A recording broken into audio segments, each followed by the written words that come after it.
Hello everyone, আসসালামু আলাইকুম। This is Kilian's Back to Black, যেটা হচ্ছে একটা হানি টোবাকো ভ্যানিলা অ্যাম্বারি পারফিউম। আম আ ওকে, এটা মানে যদি আপনি একটা নিশ ব্র্যান্ড হিসেবে চিন্তা করেন, কালেকশনের জন্য হচ্ছে হিসাবে ঠিক আছে। বাট আদারওয়াইজ আমার কাছে একদমই ভাল লাগে নাই খুব একটা। এটার হানি নোটটাও ওই যে জারজাফের বা মন্টালের হানি উদের মতো অত সুন্দর না।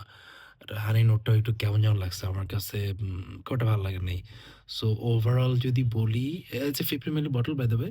এটার লঞ্জিভিটিও খুব এভারেজ, সিয়াজও খুব এভারেজ। জাস্ট মানে কিলিয়ান বানাইছে এইজন্য এটার দাম বেশি আলজেরা। সো ওভারঅল এটা rating I will not give it more than 4 out of 10. So আপনারা চাইলে নিতে পারেন for collection. It's a good perfume যে আপনি একটা কিলিয়ানের কিছু একটা রাখছেন, but otherwise it's not a good perfume. I don't like it. So এটাই আরকি। Thank you everyone.